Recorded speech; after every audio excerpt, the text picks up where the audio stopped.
Welcome back to Living in the Word, and today we are looking at the story of Judah and Tamar. Let's begin. Genesis 38 verses 1 to 5.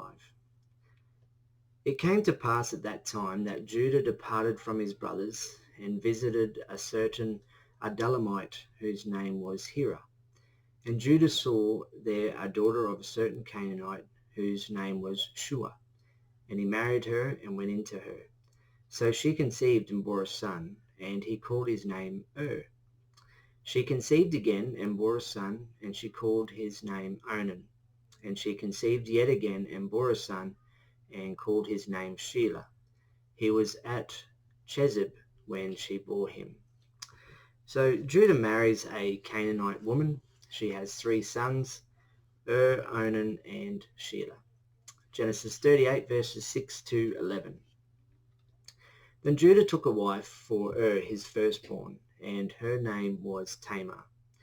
But Judah's firstborn, was wicked in the sight of the Lord, and the Lord killed him. And Judah said to Onan, Go into your brother's wife and marry her, and raise up an heir to your brother.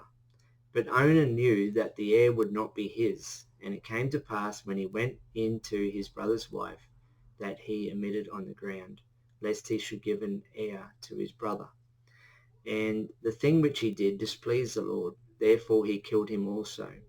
Then Judah said to Tamar, his daughter-in-law, Remain a widow in your father's house till my son Shelah is grown.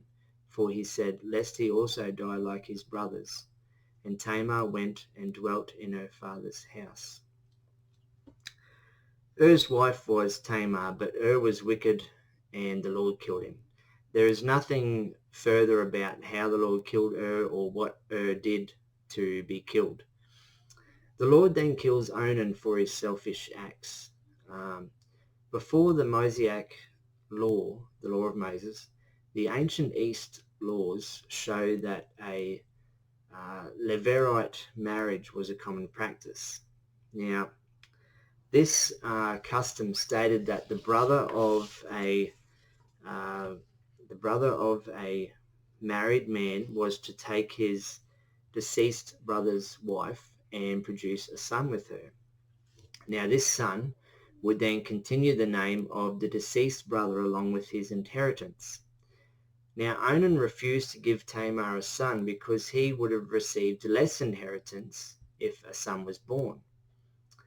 Now, Shelah is obviously not old enough to marry Tamar, so she stays a widow for the time being. One other important note here is that Judah is concerned that his youngest son, and now his only son, may be killed by God as well. So he's actually lying to Tamar when telling her to wait until Shelah is old enough, and this will come out further on in the story.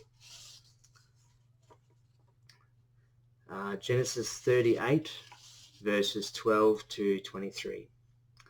Now in the process of time, the daughter of Shua, Judah's wife, died, and Judah was comforted and went up to his sheep shearers at Timnah, he and his friend Hira the Adullamite.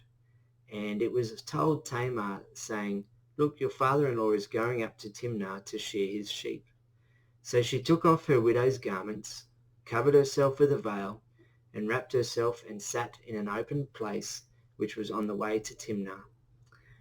For she saw that Shelah had grown, and she was not given to him as a wife. When Judah saw her, he thought she was a harlot, because she had covered her face. Then he turned to her by the way and said, Please let me come in to you, for he did not know that she was his daughter-in-law. So she said, What will you give me, that you may come in to me? And he said, I will send a young goat from the flock. So she said, Will you give me a pledge till you send it? Then he said, What pledge shall I give you? So she said, Your signet and cord, and your staff that is in your hand. Then he gave them to her, and went into her, and she conceived by him. So she arose and went away, and laid aside her veil, and put on the garments of her widowhood. And Judah sent the young goat by the hand of his friend the Adullamite to receive his pledge from the woman's hand, but he did not find her. Then he asked the men of that place, saying, Where is the harlot who was openly by the roadside? And they said, There was no harlot in this place. So he returned to Judah and said, I cannot find her. Also the men of the place said there was no harlot in this place. Then Judah said, let her take them for herself, lest we be shamed. For I sent this young goat, and you have not found her. Now, it is revealed that Judah did not intend for his son Shelah to marry Tamar. So she decides to take matters into her own hands after the death of Judah's wife.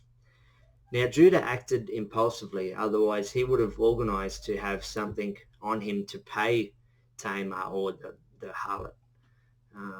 The seal was a bit like a signature, personalized to Judah, and the staff is a symbol of Judah's leadership. So by Tamar holding the seal, she's able to reveal who actually gave her that seal. Genesis 38 verses 24 to 30. And it came to pass about 3 months after that Judah was told, saying, Tamar, your daughter-in-law, has played the harlot. Furthermore, she is with child by harlotry.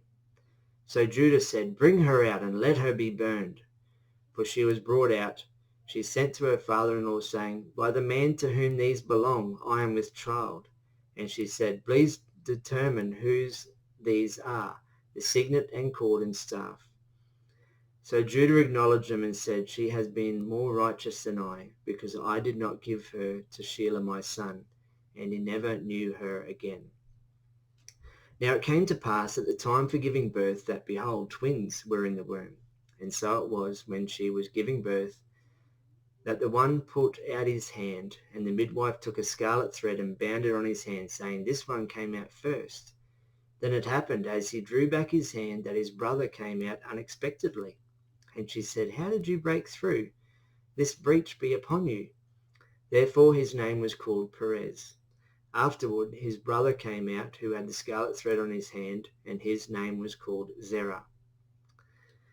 Now Judah realizes that he is more guilty than Tamar. It is another act of deception in Israel's early history. There is no indication whether Judah remains a husband to Tamar, but they definitely do not continue to have sexual relations. Now Tamar has 2 sons, twins, Perez and Zerah, and Perez is listed in the genealogy of Jesus.